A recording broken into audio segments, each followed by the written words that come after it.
Nous sommes le 7 mai 2017.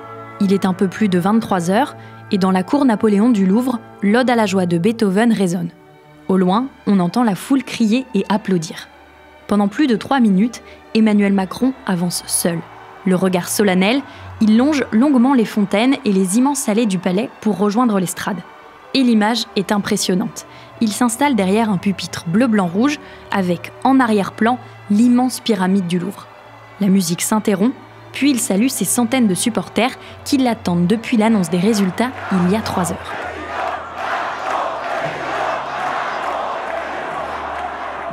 Ce soir-là, Emmanuel Macron vient de remporter l'élection présidentielle face à Marine Le Pen avec 66% des voix.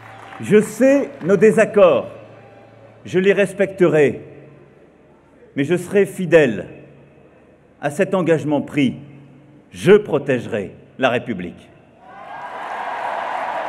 Le quinquennat commence donc par cette scène qui va fortement imprégner la présidence Macron.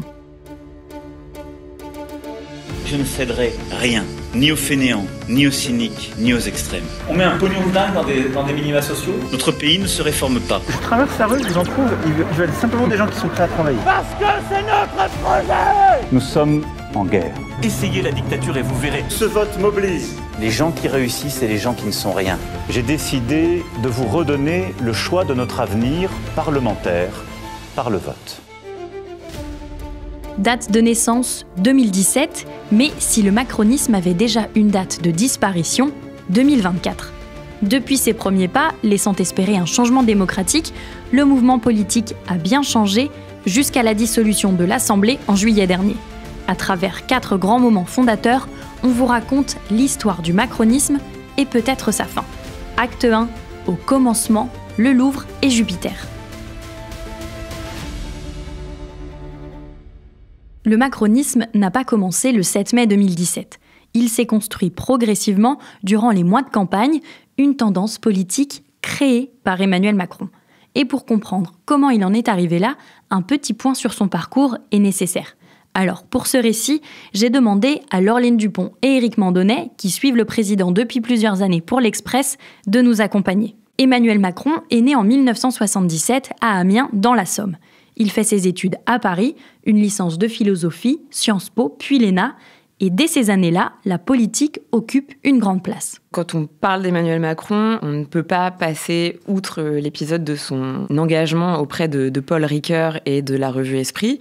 Alors, il était tout jeune à ce moment-là, il était jeune étudiant, mais c'est quelque chose qui a compté dans son parcours et qui l'ancre dans un premier temps à gauche.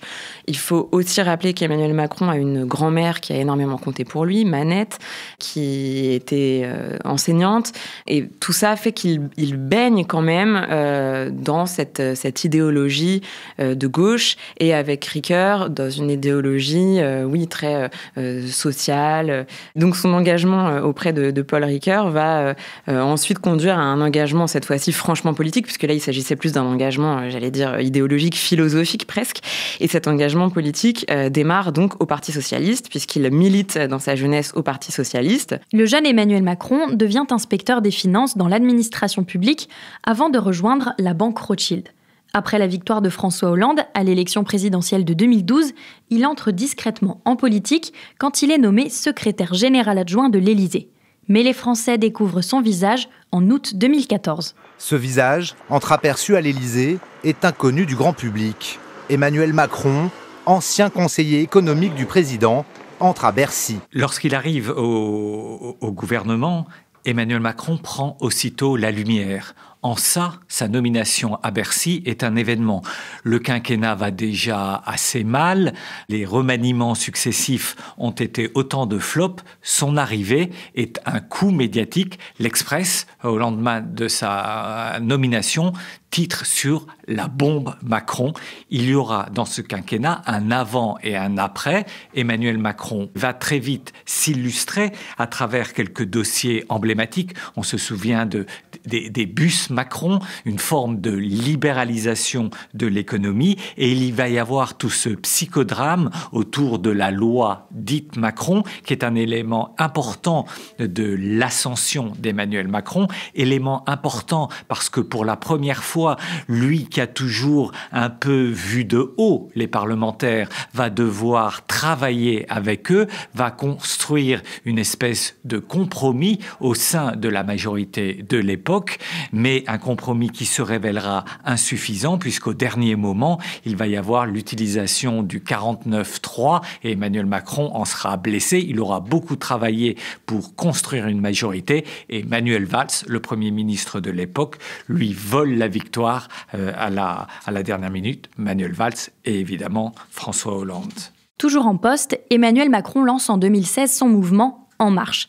Et il appelle les militants de tous horizons à le rejoindre. Alors Emmanuel Macron, dans un premier temps, cache son ambition tout en lançant un mouvement, ça paraît encore avec le recul, totalement inouï, puisque le mouvement reprend ses propres initiales, ce qu'aucun politique n'oserait plus faire, avoir cette forme de mégalomanie absolue de lancer un mouvement qui porte ses propres initiales, EM, En Marche, Emmanuel Macron. Alors, il peut évidemment dissimuler toute ambition présidentielle parce qu'il va avoir un gros problème qui va le poursuivre longtemps. C'est que pour lancer son ambition présidentielle, il est obligé de tuer le père, de tuer le président, de tuer celui qu'il a appelé à l'Élysée. Et donc, évidemment, l'ombre de François Hollande va gêner Emmanuel Macron et c'est pour cela qu'il est aussi discret sur son ambition présidentielle parce que, on l'a connu dans l'histoire de la Ve République, affirmer son ambition présidentielle, c'est en même temps un peu risqué de se voir accoler l'image de traître. Même s'il assure n'avoir aucune ambition pour 2017, voilà ce qu'il dit lors de son premier meeting. Ce mouvement, maintenant, plus rien ne l'arrêtera.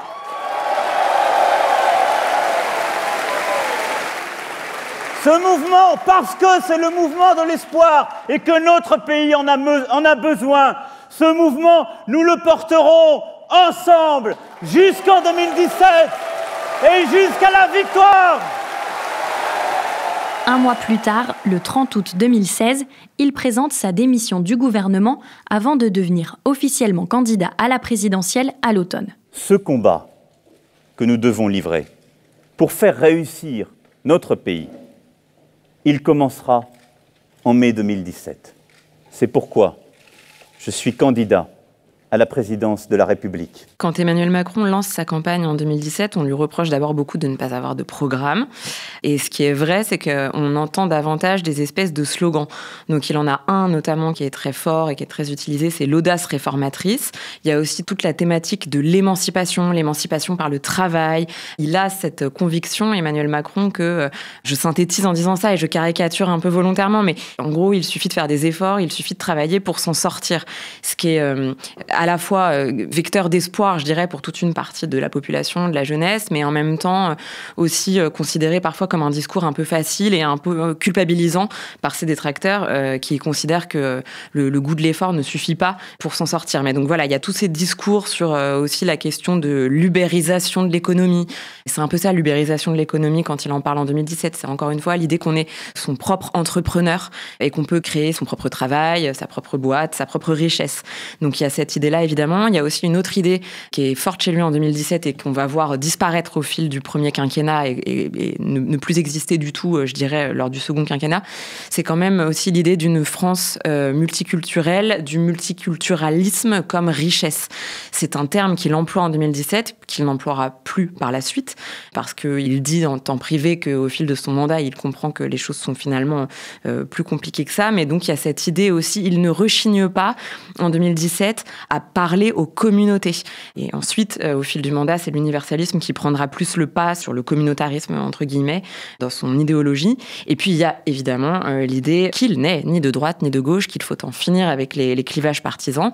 Et c'est donc là l'idée de dépassement qui est vraiment, je pense, ce qui sous-tend le macronisme, en tout cas de 2017. L'honnêteté m'oblige à vous dire que je ne suis pas socialiste. Pourquoi je suis socialiste ? C'est un mouvement politique qui qui ne sera pas à droite, qui ne sera pas à gauche. Et c'est grâce à cette idée de dépassement qu'Emmanuel Macron parvient à rallier à lui des personnalités politiques comme Gérard Collomb, Richard Ferrand ou encore François Bayrou. François Bayrou, qui donc a fondé le MoDem, qui se situe au centre et qui considère, François Bayrou, que c'est finalement lui le premier qui a créé non pas le macronisme mais le dépassement, en étant comme ça un candidat centriste capable de parler à une droite modérée et même à une gauche modérée, même si François Bayrou, pour le coup, avait beaucoup moins rallié à lui cette gauche qu'Emmanuel Macron a bien dans son escarcelle en 2017. Emmanuel Macron arrive finalement en tête au premier tour.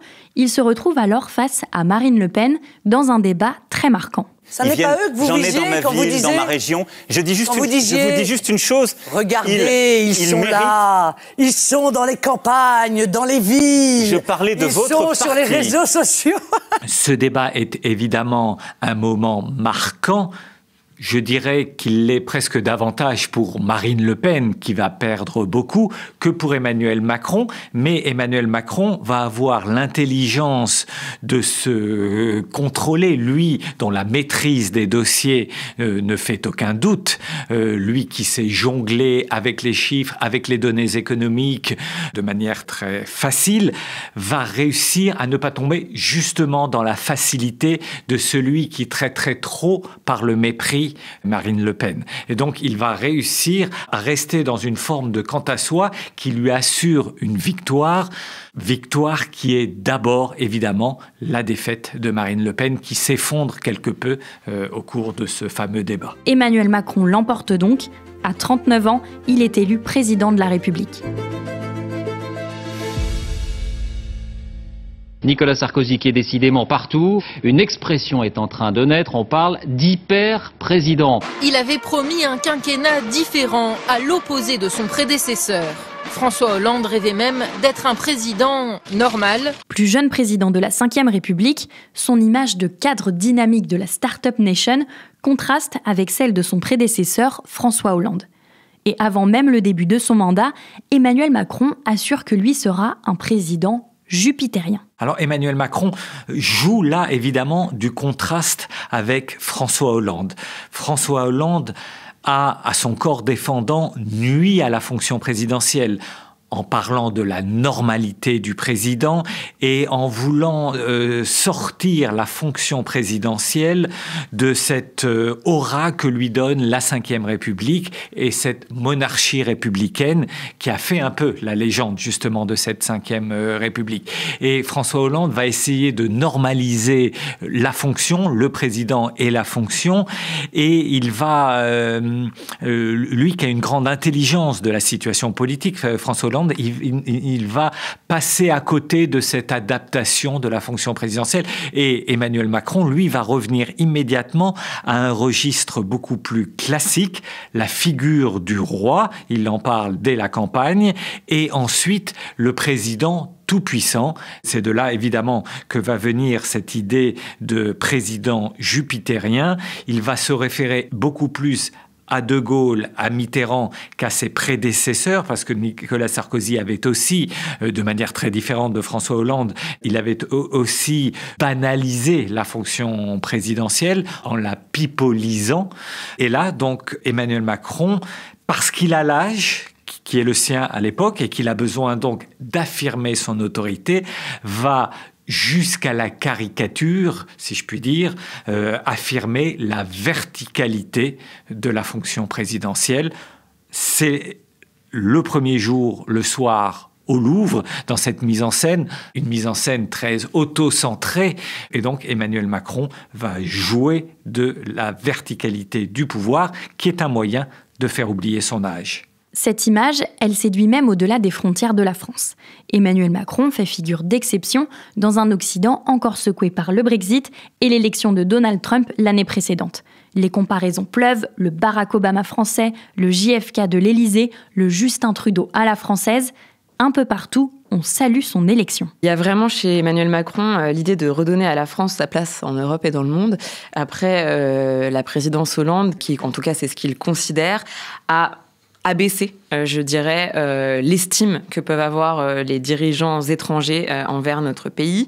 Et ça va avec le côté jupitérien d'Emmanuel Macron. Dans le fait d'avoir une pratique du pouvoir jupitérienne, il y a évidemment l'idée de replacer la France tout en haut de l'échelle des nations, lui redonner du poids dans toutes les organisations mondiales, et puis aussi lui redonner du poids effectivement en Europe. Donc il y a évidemment l'idée de travailler main dans la main avec l'Allemagne. Au tout début de son premier quinquennat, il a de grands projets pour l'Europe. Il y a l'idée de créer une Europe de la défense, de trouver un budget pour une armée européenne. Il a tout un tas comme ça d'idéaux, je dirais. Oui, il a ce fantasme de redonner vraiment une place de choix à la France dans le monde. Emmanuel Macron assume totalement la stratégie du « en même temps » et fait entrer à ses côtés des ténors de la politique et des personnalités issues de la société civile. Nous, on est dans des parcours politiques qui se construisent pas uniquement dans des partis, mais qui se construisent aussi par des expériences professionnelles, un passage dans la société civile, et puis un engagement politique, et puis ensuite éventuellement un retour à la vie active et à la vie professionnelle. On sera sans doute au-dessus de 50% de candidats issus de la société civile. Un vent nouveau semble alors souffler dans le ciel politique français. Quand Emmanuel Macron arrive à l'Élysée, il fait très vite de grandes et belles promesses qui sont pour certaines celles qu'il avait faites pendant la campagne. Donc il y a notamment une promesse, je dirais, plus économique, qui est évidemment de permettre à la France d'être stable économiquement. Donc de ne pas accroître les dépenses publiques, de faire des économies, etc. Donc c'est assez ironique aujourd'hui de constater que c'est finalement là-dessus qu'il trébuche. Et puis l'autre promesse qu'il fait au début du premier quinquennat, c'est une promesse plus métaphysique, plus philosophique, qui est celle à la fois de réconcilier les Français entre eux, ce qui passe aussi selon lui par le fait de redonner à la France une fierté. C'est sa fameuse phrase « la fierté d'être français » qu'il a pour le coup gardée tout au long du premier quinquennat, qu'il réutilise aussi lors du second quinquennat, qui est une belle promesse, qui est une promesse, oui, de réconciliation, de fin des fractures françaises, de prise de conscience de ce qui tend le pays et le distant. Pour finir cet épisode, j'ai proposé à nos journalistes politiques de nous donner une définition du macronisme en 2017. Le macronisme en 2017 se définit par la notion de dépassement, donc dépassement des clivages politiques, fin de la droite et de la gauche, en tout cas capacité à travailler ensemble. Et puis il y a aussi évidemment cette notion de progressisme. Le macronisme se veut un progressisme. Alors progressisme social, économique, dans plein de secteurs, ça se décline un petit peu à l'infini. Et derrière cette notion de progressisme, il y a aussi l'espoir, enfin la promesse en tout cas, d'une audace réformatrice. L'idée que l'appareil d'État est finalement une belle machine, mais une machine un peu lourde à faire bouger, qui empêche les réformes et donc qui empêche quelque part le progrès. Et donc c'est aussi cette idée, le dernier terme pour définir le macronisme qui a été beaucoup utilisé par Emmanuel Macron, c'est la notion de disruption. Le fait de casser un peu les codes, de casser tout ce qui peut paralyser le pays et son fonctionnement. Voilà, ça c'était la définition telle qu'elle a été donnée en 2017. Gardez bien en tête cette définition, chers auditeurs, ça va nous être utile pour les prochains épisodes de notre série. Alors pour ne pas rater la suite de ce récit, vous pouvez suivre La Loupe sur toutes les plateformes d'écoute, Apple Podcasts, Spotify ou Podmust. Et pour continuer de suivre l'actualité politique, ça se passe sur l'express.fr. Il ne reste que quelques jours pour profiter de l'abonnement d'1 an à moitié prix. Cette série a été réalisée par Jules Cros avec Solène Alifa et Léa Bertrand.